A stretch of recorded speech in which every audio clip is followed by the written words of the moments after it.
Hey guys, Lord Naren White here, the Holy Ghost, the one true God. Back with you with the next video in my Line of God's Daily Diary series.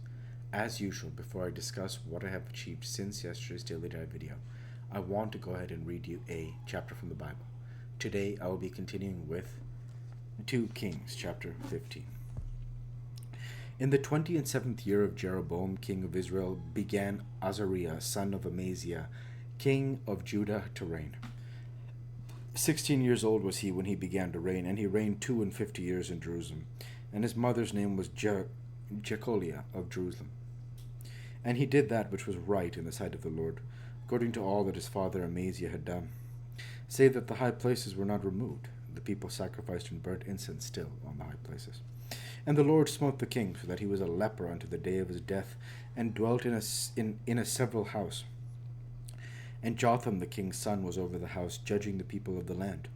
And the rest of the acts of Azariah, and all that he did, are they not written in the book of the chronicles of the kings of Judah? So Azariah slept with his fathers, and they buried him with his fathers in the city of David, and Jotham his son reigned in his stead. In the 38th year of Azariah king of Judah did Zechariah the son of Jeroboam reign over Israel and Samaria 6 months. And he did that which was evil in the sight of the Lord. As his fathers had done, he departed not from the sins of Jeroboam the son of Nebat, who made Israel to sin. And Shallum the son of Jabesh conspired against him, and smote him before the people, and slew him, and reigned in his stead. And the rest of the acts of Zechariah, behold, they are written in the book of the chronicles of the kings of Israel. This was the word of the Lord which he spake unto Jehu, saying, Thy son shall sit on the throne of Israel unto the 4th generation. And so it came to pass. Shallum the son of Jabesh began to reign in the 39th year of Uzziah king of Judah, and he reigned a full month in Samaria. For Menahem the son of Gadi went up from Tirzah, and came to Samaria, and smote Shallum the son of Jabesh in Samaria, and slew him, and reigned in his stead. And the rest of the acts of Shallum and his conspiracy which he made, behold, they are written in the book of the chronicles of the kings of Israel. Then Menahem smote Tiphsah, and all that were therein, and the coast thereof from Tirzah, and because they opened not to him. Therefore he smote it, and all the women therein that were with child he ripped up. In the 39th year of Azariah king of Judah began Menahem the son of Gadi to reign over Israel, and reigned 10 years in Samaria. And he did that which was evil in the sight of the Lord. He departed not all his days from the sins of Jeroboam the son of Nebat, who made Israel to sin. And Pul the king of Assyria came against the land. And Menahem gave Pul 1,000 talents of silver, that his hand might be with him to confirm the kingdom in his hand. And Menahem exacted the money of Israel, even of all the mighty men of wealth, of each man 50 shekels of silver, to give to the king of Assyria. So the king of Assyria turned back, and stayed not there in the land. And the rest of the acts of Menahem, and all that he did, are they not written in the book of the chronicles of the kings of Israel? And Menahem slept with his fathers, and Pekahiah his son reigned in his stead. In the 50th year of Azariah king of Judah, Pekahiah the son of Menahem began to reign over Israel and Samaria, and reigned 2 years. And he did that which was evil in the sight of the Lord. He departed not from the sins of Jeroboam the son of Nebat, who made Israel to sin. But Pekah the son of Remaliah, a captain of his, conspired against him, and smote him in Samaria in the palace of the king's house, with Argob and Ariah, and with him 50 men of the Gileadites, and he killed him, and reigned in his room. And the rest of the acts of Pekahiah, and all that he did, behold, they are written in the book of the chronicles of the kings of Israel. In the 52nd year of Azariah king of Judah, Pekah the son of Remaliah began to reign over Israel and Samaria, and reigned 20 years. And he did that which was evil in the sight of the Lord. He departed not from the sins of Jeroboam the son of Nebat, who made Israel to sin. In the days of Pekah king of Israel came Tilgath-Pileser king of Assyria, and took Ijon, and Abel-Beth-Maachah, and Genoa, and Kadesh, and Hazor, and Gilead, and Galilee, all the land of Naphtali, and carried them captive to Assyria. And Hoshea the son of Elah made a conspiracy against Pekah the son of Remaliah, and smote him, and slew him, and reigned in his stead, in the 20th year of Jotham the son of Uzziah. And the rest of the acts of Pekah, and all that he did, behold, they are written in the book of the chronicles of the kings of Israel. In the 2nd year of Pekah, the son of Remaliah, king of Israel, began Jotham, the son of Uzziah, king of Judah, king of Judah to reign. 25 years old was he when he began to reign, and he reigned 16 years in Jerusalem, and his mother's name was Jerusha, the daughter of Zadok. And he did that which was right in the sight of the Lord. He did according to all that his father Uzziah had done. Howbeit the high places were not removed. The people sacrificed and burnt incense still in the high places. He built the higher gate of the house of the Lord. Now the rest of the acts of Jotham, and all that he did, are they not written in the book of the Chronicles of the kings of Judah? In those days the Lord began to send against Judah Rezin, the king of Syria, and Pekah, the son of Remaliah. And Jotham slept with his fathers, and was buried with his fathers in the city of David his father.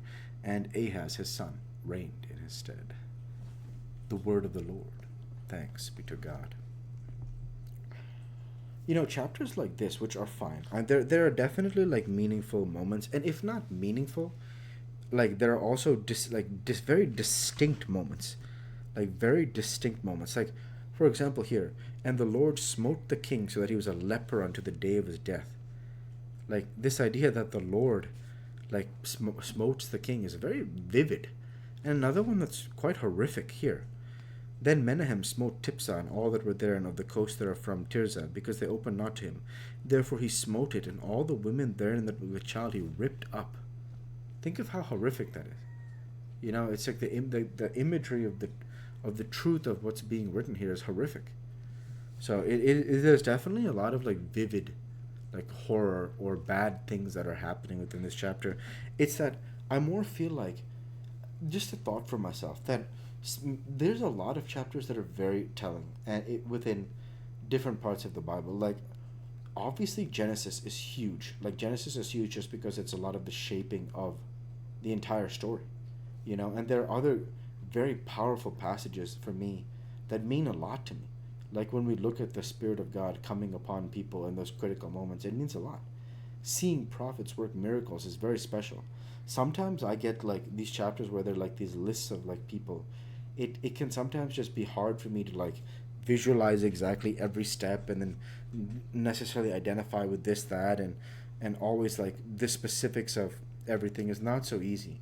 And it's I think to myself, would I be better off spending 10 minutes reading the Lord Jesus Christ? So just because it's sometimes just hearing Jesus speak, it means so much to me, because listening to him, I can learn from him. I can see what he chose to do with his life, ask myself why he chose to do it. How does this apply to me as a spirit? How would this apply to my mission of creating Naren justice and these things like that. So I think it's just truly wonderful, because it's those lessons that Jesus teaches, I think that I could be potentially better off learning those lessons than reading chapters like this. So that's why it's there are a lot of chapters too, that just list a lot of stuff. If you look at some of the chapters here, even in Genesis, there's one of these chapters that stands out to me at the very beginning of Genesis.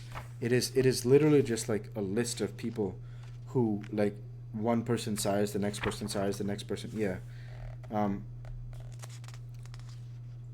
Well, we have the one here of course in Genesis. I think here, Genesis chapter 5, where it just lists off all the names of the sons of God, just and their lifespans and things like that. It's just the entire thing.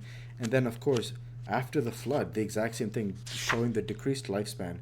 It's literally just Genesis chapter 10, or is it 11? I'm trying to see.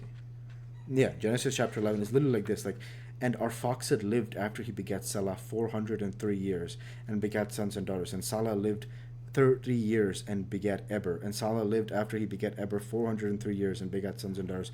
And Eber lived 430 years and begat Peleg. And Eber lived after he begat Peleg 430 years and begat sons and daughters. And Peleg lived 30 years and begat Reu. And Peleg lived after he begat Reu 290. It's literally the entire chapter is just people listing off names. And it's the same thing with the one with the sons of God. It's these chapters are not teaching me that much. Like I said, they have nice moments, because in this very chapter here, we see this verse which says, "But Sarai was barren and had no child. And Terah took Abram his son, and Lot the son of Haran, and his son's son, and Sarai his daughter's-in-law." And I mean this. You can literally see the very genesis of the story of the people that we are going to read here about for the next like 1,000 pages, So there's a lot that I love. Even in these chapters, I talk about that, like the vivid imagery. It's like I just think about it like there comes a point sometimes, not with the Old Testament, but just like I just miss reading Jesus. I just miss reading him because his, as he says, heaven and earth shall pass away, but his words will not pass away. His words are timeless. His words are priceless. He's the perfect Son of God, So it's just like I want to learn from him, and I feel like I grow in terms of I can grow when I, learn from him and follow what he says, So that's it. So with that, I'll go ahead and end the Bible reading there for today and transition over to what I have achieved since yesterday's Daily Dive video.